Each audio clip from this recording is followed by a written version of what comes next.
60년 전 자유와 평화를 지키기 위해 낯선 땅을 찾아와 주었던 나의 친구여. 당신이 보여주었던 용기와 희생을 우리는 아직도 기억하고 있습니다.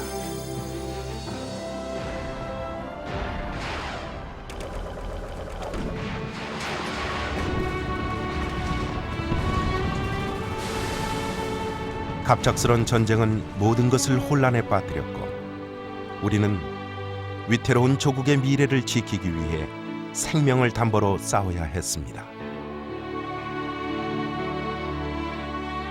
그때 힘들고 지친 우리에게 당신이 내밀어 주었던 손길, 친구라는 이름으로 찾아와 준 당신의 모습은 아직도 생생합니다. 작고 힘없는 나라가 평화 위협을 받고 있다는 사실만으로 당신은 사랑하는 가족을 두 번 다시 볼 수 없을지 모를 위험한 곳으로 달려와 주었습니다. Okay, these Chinese were very patient people. They had that zeroed in. They did it a lot of times. They're not just waiting for the right time. Okay, and you drive, you never know. They got that exactly. They're perfect with mortars. In the whole world, nobody was better than the Chinese. And it hit the truck. It killed two guys. I was in the front though. I was in a cab. The guys in the back, when it hit the truck, it blew the doors off and blew me out. Now it was dark. It was dusk. Okay, I would have died there because I was out. But a guy in the back in a convoy, that's all the trucks, said, I think a guy blew into that. I heard this all later. Okay, I think a guy fell into that ditch over there. They had a big ditch next to the mountain, you know. Oh, wow. So then I had shrapnel, okay, and I bled from the nose and the ears. They told me this, okay, and I was put into an evacuation hospital. See, what they do is, if you get hurt, you go to an evacuation hospital. They patch you up, and you go to Tokyo General Hospital, okay. You need something. When I got hurt, it happened to be a big attack. So when I got to a mesh, you called it a mesh. When I got to there and I woke up and everything else, okay.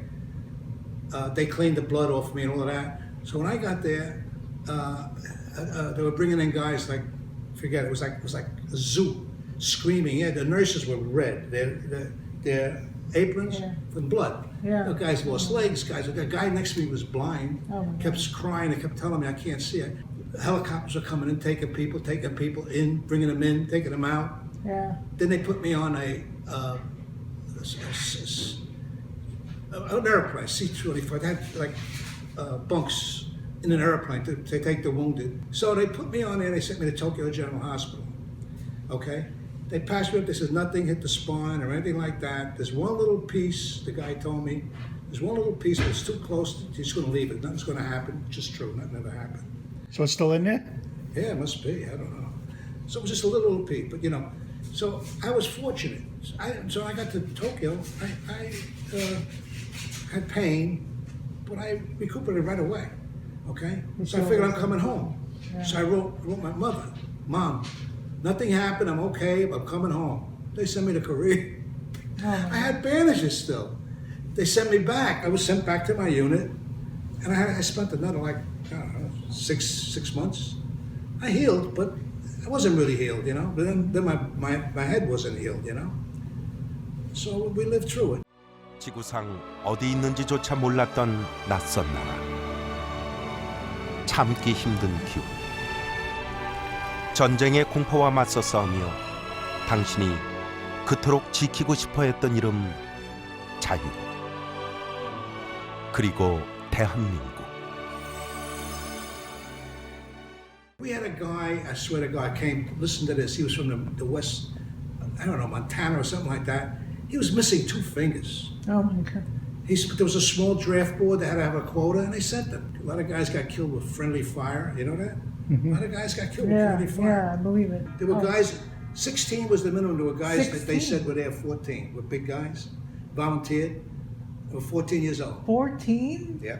Oh my God. No, they didn't know it was 14, but Yeah. they Oh, changed oh. their birth certificate. So what was the minimum? It should be The like 16 mother had or to sign. 18. If you were 16, You're allowed to. your mother had to sign. Oh, okay. Okay, I was 20, when I was 19. Yeah. 우리가 함께했던 시간을 기억하십니까? 말은 통하지 않았지만 마음은 하나였던 우리는 혹독한 추위와 부상의 고통을 참아가며 밤낮 없이 싸워야 했으며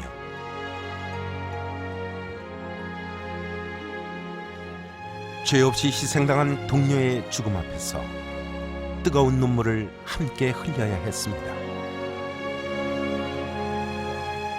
60년 전 당신이 보여주었던 용기와 희생을 밑거름 삼아 우리는 새로운 희망의 꽃을 피울 수 있었습니다.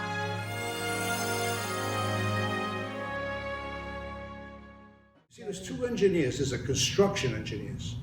Those are the guys that build things. They got Yeah. dozers and Right. okay. The combat engineers go with the infantry, mines, barbed wire, fortifications, bridge building. We do that. You know, like pontoon bridges and stuff like that. Because when I ever to go anywhere, and every now and then, like I say, the generals up there, they want to make sure they can get out of there. Sure, because they used to say, okay, engineers. Reconnaissance in the back, check all the bridges and fords. Yeah. In case they had to bug out. They didn't want to go and say, oops, no bridge, right? And that happened.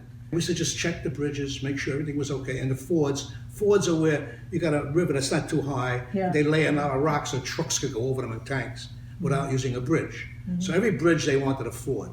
If it wasn't like the Pucon River, was like like the Mississippi, you couldn't do that. When we used to build a bridge, guys in our outfit used to put explosives in it as we were building it. So if we had to come back, which is true, they just go like that, boom, and the bridge goes. Yeah. Yeah. Okay, the bridges, a lot of guys running over didn't realize they were going over explosives. But it was C3, and it wasn't like dynamite. It wasn't, you have to put a bullet in it and it won't go off. You have to detonate it with a cap. You know what a transit is, don't you? Yeah. It's like a level. Yeah.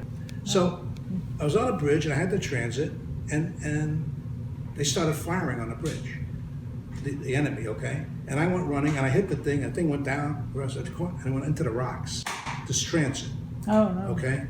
So I was, and I start getting letters from the United States. You owe us so for you got to pay for this transit. Somebody had to tell them they lost the transit. I did it. And they wanted money. So I got 3 letters, and one of my friends had a good idea. He says, one of my buddies, why don't we write him back? Would you tell him we're on Hill 417 with a 38 parallel? Gladly pay him if he comes to collect the check personally. Never heard from the guy again. 전쟁으로 모든 것을 잃은 아무겠다. 회복하는데 100년이 넘게 걸릴 거라 예상했던 세계에서 가장 가난한 나라에서 우리는 쉬지 않고 일했습니다. 우리가 흘린 땀방울은 전쟁의 폐허 위에 기적의 역사를 쓰기 시작했고 60년이 지난 지금 세계 10위권의 경제력과 세계 주요 20개국의 의장국이라는 국제적인 위상을 지닌 유엔의 자랑스러운 회원국으로 성장하였습니다. 우리는 지금 더 큰 대한민국을 향해 가고 있습니다. 그리고 세계 원조를 받던 나라에서 원조를 주는 최초의 국가가 되어 소외된 곳을 찾아가 봉사하는 세계인의 친구가 되고 있습니다.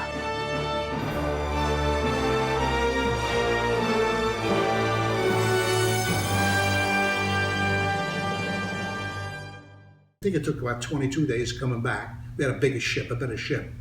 They made us get up early in the morning. It was still dark. They made us get showered, dress, uniform, medals, stripe. When we came, they told us we'd be sighting the shore at 5:40, whatever it was. Anybody that wants us, so we all got on deck, on the rails. All everybody was out there. And I seen something in the mist, and then the sun came up over California. What a feeling that was. Yeah. See in the United States. Yeah. Wow. That's okay. I'm sorry. I love you. That's okay. Yeah. I didn't mean to make you cry. So I was gone 17 months. Yeah. To see our country, you know, and it's always there. Yeah. It never leaves you. That stuff never leaves you, ever. Yeah. You see guys on TV, they all cry, right?